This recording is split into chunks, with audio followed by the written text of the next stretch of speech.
स्वामी जी अञा तो इहा जानकारी न मिली कि असां ॾेव छो धामदा आहियूं। असां चाहींदासीं कि तव्हां उन जे बारे में थोरी जानकारी ॾियो।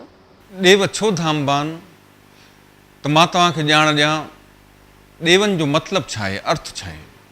ॾेव जो अर्थ आहे असांजा जेके परिवार जा वॾा जेके हिन संसार में कोन्हनि, असां जिन जा वंशज आहियूं, अॼु उन्हनि ॾेवनि जो आवाहन असां पंहिंजे घर में कंदासीं।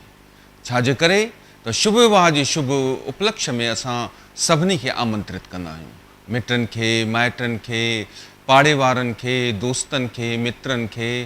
पर जेके असांजा ॾेव देव अर्थात असां जंहिंजा वंशज आहियूं, जेके संसार छॾे विया आहिनि, उहे उन्हनि खे यादि करण लाइ उन्हनि खे त ॿुधायोसीं कोन, त उहे नाराज़ थींदा आहिनि। इन लाइ विवाह कार्य खां अॻु में ॾेवनि खे जो आवाहन कबो आहे त हे असांजा ॾेव देव, असां तव्हांखे कोठियूं था।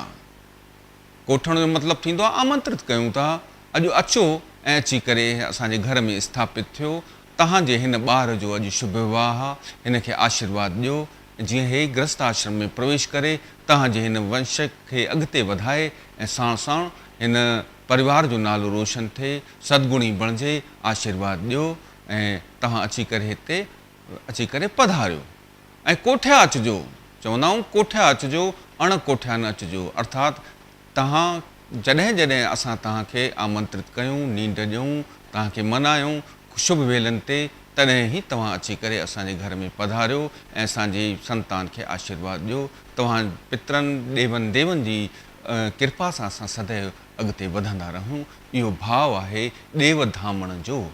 स्वामी जी तव्हां ॾाढी सुठी जानकारी ॾिनी कि असांखे कंहिं बि शुभ कर्म करण खां पहले ॾेवनि खे आमंत्रित करणु चाहिए, छो कि बिना आमंत्रित किए असांजा ॾेव असां वटि न ईंदा। तंहिंखां पोइ ॾेव धामण खां पोइ असांजो सवण थींदो आहे जनरोड़ी जो ऐं एवं तेल जो। इन्हनि जो छा महत्व आहे, असां इहो सवण छो कंदा आहियूं, थोरी सी जानकारी असांखे इन जे बारे में बि ॾींदा। मां हिते स्पष्ट कयां त सुगुण जंहिंखे असां सिंधी में सवण चवंदा आहियूं, उन जो अर्थ छा आहे। जहिड़े नमूने स्पष्ट आहे त शगुन यानी सुठा गुण जा ग्राही थियूं असां पूजा जे द्वारा ऐं शुभ कर्मनि जे द्वारा। त जनरोड़ी जी सुगुन हिकिड़ी प्रथा आहे असां वटि। उहा ईअं इन करे आहे त जेको बि छोकिरो या छोकिरी अॼु घोट या कुंवार बणिजी करे गृहस्थ आश्रम में प्रवेश करे थो, उहो अॼु प्रेरणा वठे ॾेवनि जे अॻियां। कुझु दायित्व आहिनि गृहस्थ आश्रम जा। असांजो हे शरीर ठहियलु आहे अन्न सां हिन शरीर जी उत्पत्ति चई वई आहे। सो पवित्र अन्न जेको ॿुकीअ वारो हुयो, अॼु असां उन छोकिरे या छोकिरी जे द्वारा चंड में विझी करे पोइ मथां ॾीओ रखंदा आहियूं, साण साण बिस्किट बि रखंदा आहियूं। बिस्कुट छो रखबा आहिनि, अॻे ज़माने में घर में तयारु कयल ॻुड़ जो हिकिड़ो फुल्को या बुसड़ी उते रखंदा हुआ, मिठो पदार्थ घर जो, जेको असां ॾेवनि खे ॾींदा आहियूं। सो उहो अॼु परिवर्तित थी चुको आहे बिस्कुटनि जे रूप में। उहे बिस्कुट बि रखंदा आहियूं, उन ते मिठो भोज्य पदार्थ आहे। साण साण ॾीओ रखी करे प्रतिष्ठित कयल चौमुखो जेको ॾीवी जंहिंखे असां चवंदा आहियूं, उहो रखी करे उहो पवित्र 7 बुक छोकिरे या छोकिरीअ खां विझाईंदा आहियूं चंड में। पोइ मिली करे 7 सुहागणियूं उहे मिली करे उनखे हलाईंदियूं 7 दफ़ा ऐं उन मां हलाए करे असां उन छोकिरे ऐं छोकिरीअ खे गृहस्थ आश्रम जी शिक्षाउनि जे रूप में इहा प्रेरणा ॾींदा आहियूं ॾेवनि जे अॻियां त जेकॾहिं चंड में अन्न विझिबो ऐं जेकॾहिं हलाइबो न, तेसि ताईं अन्न जे रूप में अटे जे रूप में उहो परिवर्तित न थींदो। जेसि ताईं अटो न थींदो तेसि ताईं उहो खाद्य योग्य न थींदो, खाइण जे योग्य न थींदो। अन्न असां खाईंदासीं, अन्न मां असांजो खून ठहंदो आहे, रक्त जो निर्माण थींदो आहे। रक्त निर्माण सां वरी अॻिते असांजा नवां नवां रिश्ता गृहस्थ आश्रम जे द्वारा नवां नवां जन्म थींदा आहिनि, मनुष्य शरीर जी सृष्टि थींदी आहे। अहिड़े नमूने इहो ॾींदा आहियूं असां उनखे प्रेरणा। साण साण कुझु कार्यनि में, इन कार्य में असां उन वर खे या उन न्याणीअ खे इहा बि शिक्षा ॾींदा आहियूं त अतिथि सत्कार ऐं दान करणु गृहस्थ आश्रम जो मुख्य दायित्व है। सो अॼु ॾेवनि जे अॻियां तूं वॾा वॾा बुक भरे करे दान कर ब्राह्मण खे। सुभाणे तुंहिंजे दर ते तूं पंहिंजे घर जो मालिक हूंदे, तुंहिंजी हिकिड़ी गृहस्थी थींदी, दर ते आयल खे कॾहिं बि ख़ाली न मोटाइजांइ ऐं बुक भरे जीअं अॼु दान करे थो सदाईं तुंहिंजा हथ दान में ईअं हलंदा हलनि। साण साण तुंहिंजो दायित्व आहे त तूं अतिथि सत्कार बि कर। अॼु महिमान तुंहिंजे दर ते आहिनि, तूं निमंदे झुकंदे शेवा कंदे ऐं त तुंहिंजा भाग भला थींदा ऐं तूं सदाईं हिकिड़ो निष्ठावान ऐं सुठो सदगृहस्थी बणिजी करे पंहिंजे वंश खे अॻिते वधाईंदे। तेल जो सुगुन इन खां पोइ थींदो आहे। तेल जो सुगुन छो थींदो आहे? सो मां ॼाण ॾियां त तेल जेको आहे पवित्र सरियां जो पीलो तेल, छो त पीलो रंग भॻवानु विष्णु जो पीतांबर स्वरूप आहे। उहो असां उन कंहिं कटोरे में किथे किथे रखंदा आहिनि, किथे किथे रखंदा आहिनि उन खे कढ़ाईअ में। त उन कढ़ाई में या में रखी करे या कटोरे में रखी करे तेल पवित्र जेको आहे असां उन शादी कंदड़ जोड़े खे, छोकिरी खे या छोकिरे खे लॻाईंदा आहियूं। हाणे उन लॻाइण जे पोयां छा रहस्य आहे? सो मां तव्हांखे ॿुधायां त तेल स्वभाव में चिकनो थींदो आहे, मुलायम थींदो आहे, चिकनो थींदो आहे, तिरकणो थींदो आहे। त इहो बि भाव आहे त हे तेल, हिन तेल जे लॻाइण सां हे छोकिरो या हीअ छोकिरी जेके अॼु शादी कंदा, विवाह कंदा, इहे पवित्र थियनि। इन्हनि जे मथां बुरियूं जेके इन्हनि जे मथां बुरियूं नज़रूं हुजनि उहे बि तिरकी पवनि। हे चरित्रवान बणिजी करे, सदगुणी बणिजी करे परमात्मा जी कृपा सां ऐं साण साण पंहिंजे वॾनि ॾेवनि देवनि जी कृपा सां हे शरीर हिननि जो पवित्र थिए, हिननि जो मन पवित्र थिए, छो त हे पवित्र गृहस्थ आश्रम में अॼु प्रवेश कनि था। ॾाढो सुठो स्वामी जी, तव्हां ॾाढी सुठी जानकारी ॾिनी। पर हाणे इन खां नेक्स्ट स्टेप इहो आहे कि वियांह खां अॻु में छोकिरे या छोकिरी जी माउ ॾीए जी वट खणी करे छोकिरे या छोकिरी जे मथां 3 दफ़ा घुमाईंदी आहे ऐं तंहिंखां पोइ छोकिरे या छोकिरी खां ॾीए खे भञवायो वेंदो आहे। त अहिड़ो छो कबो आहे? इन जे पुठियां कहिड़ो रहस्य आहे? थोरो इन खे स्पष्ट कंदा स्वामी जी। 7 सुहागणियुनि जे द्वारा वर ऐं वधू जेके शादी करण वारा आहिनि अॼु उनखे तेल लॻाए करे पवित्र करण जी ॻाल्हि मां तव्हांखे ॿुधाई।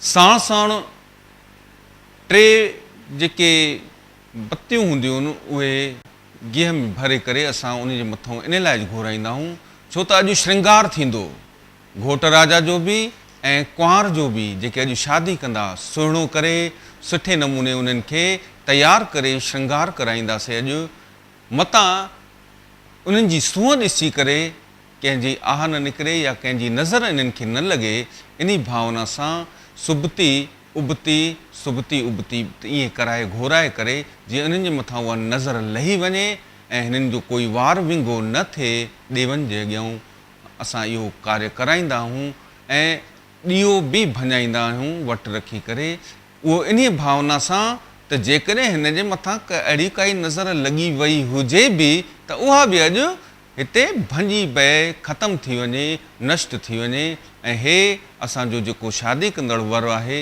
या शादी कंदड़ असांजी इहा न्याणी आहे, इहा शुद्ध नमूने सां शुभ विवाह जे कार्यक्रम में शामिल थी करे गृहस्थ आश्रम में प्रवेश कनि।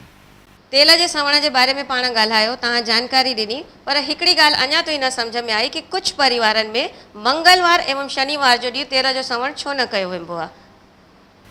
मंगल ऐं छंछर खे असां परिहार कंदा आहियूं।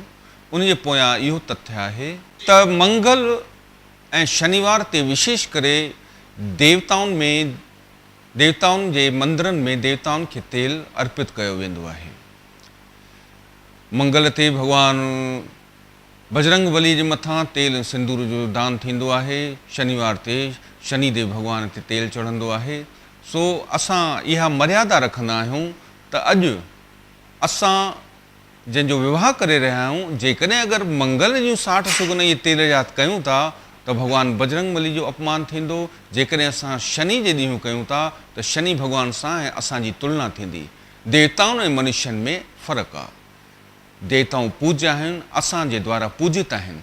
जेकॾहिं असां बि उन्हनि जी तुलना में पाण ते तेल चढ़ायूं, तेल जो अभिषेक करायूं त इहा समानता थियण सां उन्हनि जो अपमान थींदो अमर्यादा थींदी। सो मर्यादा जे ध्यान में रखंदे हुए असां इहे 2 ॾींहं छॾे ॾींदा आहियूं उन जे सम्मान में कि असां तव्हांजे सम्मान में पंहिंजे ॿार खे अॼु तेल जो सुगुन साठ न कंदासीं, छो त अॼोके ॾींहुं तव्हां देवताउनि जी तेल जे द्वारा पूजा थिए थी।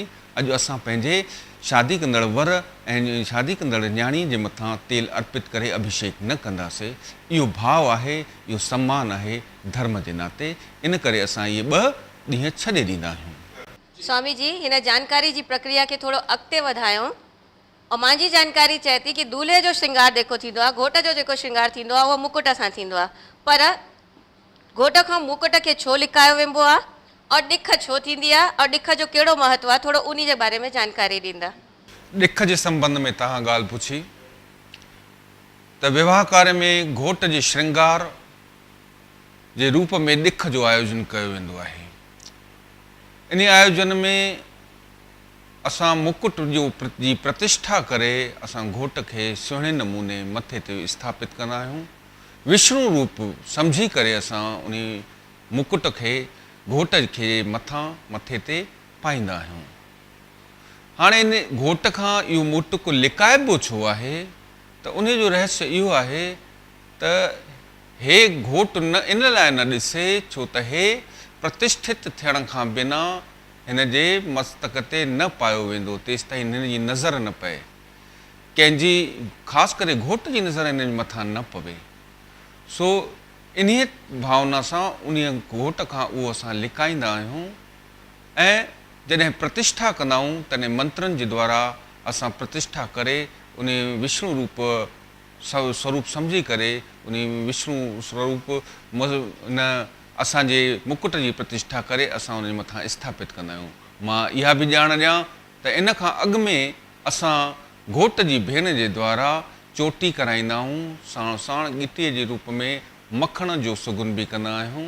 इहो छो कंदा आहियूं? इन करे कंदा आहियूं त हिंदू धर्म में जणिया ऐं चोटी इहे 2 असांजा प्रतीक ॾिना विया आहिनि असांखे हिंदू धर्म में। त हिंदू धर्म जो आधार आहिनि जणियो ऐं चोटी। इन निशानी सां ई असांजी पहचान आहे। जणियो त असां वाधाई महिल ई असां घोट खे पाराए छॾींदा आहियूं ऐं चोटी जेको आहे ॾिख जे समय ते भेण उन जी कंदी आहे ऐं मखण चिकनो थींदो आहे, मुलायम थींदो आहे, पवित्र थींदो आहे।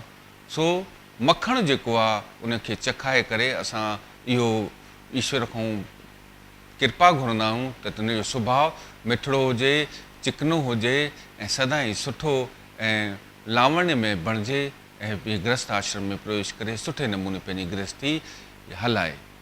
ॾिख जी जा सभई 60 सुगुन पूरा करे असां जॾहिं तयारी कंदा आहियूं घोट खे ॼञ लाइ वठी हलण जी, त मां तव्हांखे ॼाण ॾियां हिकिड़ो रूमाल जेको आहे उनखे हथ में ॾिबो आहे पंहिंजे मुंहं ते रखण जे लाइ। उन जो सबबु इहो आहे त तुंहिंजे करे ई सभु मिट माइट महिमान पैंच ऐं सॼो तव्हांजो परिवार अॼु गॾु थियो आहे। तुंहिंजे विवाह जे आयोजन में सभई शामिल आहिनि। मतां ईअं न थिए छो त विवाह जो इहो मौक़ो जेको आहे उहो मज़ाक जो बि हूंदो आहे, ख़ुशियुनि जो बि हूंदो आहे ऐं घणाई माण्हू कुझु घटि वधि बि ॻाल्हाए सघंदा आहिनि। त महिरबानी करे तुंहिंजो इहो आयोजन तुंहिंजे लाइ थियलु आहे। सो महिमाननि उन जी असांखे जेको आहे मर्यादा रखणी आहे। अमर्यादित शब्दनि जो उपयोग नाहे करिणो। घड़ी घड़ी तोखे इहो रूमाल तोखे यादि ॾियारींदो त तूं पंहिंजी वाणीअ खे संयम में रख, कंट्रोल में रख। ईअं तुंहिंजे द्वारा कोई बि अहिड़ो अपशब्द कंहिं बि महिमान खे न निकिरे ऐं न चवणो पए। इन मर्यादा जे ध्यान में रखंदे हूंदे असां उन घोट खे इहो रूमाल बि ॾींदा आहियूं।